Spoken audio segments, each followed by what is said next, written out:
ইসলাম বাচ্চা ভাই জীবন খন্দকার।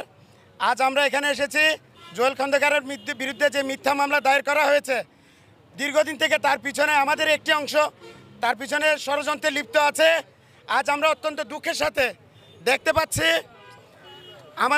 আমাদেরই কিছু লোক তার সাথে বেইমানি করেছে।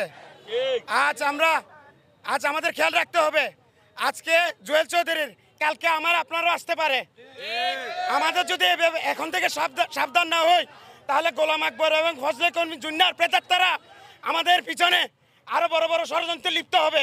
তাই আমরা বলবো সবাই এখনো সময় আছে, ভেদাভেদ ভুলে আমরা জনাব গিয়াসউদ্দিন কাদের চৌধুরীর নেতৃত্বে যাতে উনি সংসদে আমাদের প্রতিনিধিত্ব করতে পারেন সেজন্য সবাই একত্রিত হয়ে এবং জুয়েল চৌধুরীর মুক্তি কামনা করে আমি আমার বক্তব্য শেষ করতে। সাবেক সভাপতি জুয়েল চৌধুরীকে মিথ্যা গোলাম আকবর খন্দকারের মিথ্যা প্রতারণামূলক মামলায় গ্রেপ্তার দেখিয়ে প্রশাসনের যে উদাত্ত আচরণ দেখেছি তার আমরা তীব্র নিন্দা ও প্রতিবাদ জানাই।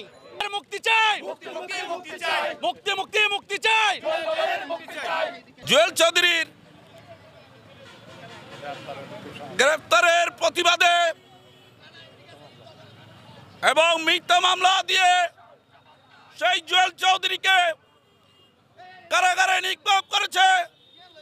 বন্ধুরা আমার, আজকে সমাবেশ থেকে বলতে চাই, এই জুয়েল চৌধুরীকে যদি আগামী এক সপ্তাহের মধ্যে মুক্তি দেওয়া না হয় তাহলে রাউজানের গিয়াসউদ্দিন কাদের চৌধুরীর নেতৃত্বে বিএনপি যুবদল ছাত্র দলের নেতৃবৃন্দরা দুর্বার আন্দোলন গড়ে তুলবে। গোলাম আকবর খন্দকারের ইশারায় তারই অনুসারী নাসিম চৌধুরী কর্তৃক একটা মিথ্যা মামলায় আজকে আমাদের প্রাণপ্রিয় জুয়েল চৌধুরী সহযোদ্ধা, আন্দোলন সংগ্রামের সহযোদ্ধা জুয়েল চৌধুরী গ্রেপ্তার। আমি এই গ্রেপ্তারের রাউজান পৌরসভা যুবদলের পক্ষ থেকে তীব্র নিন্দা ও প্রতিবাদ জানাই।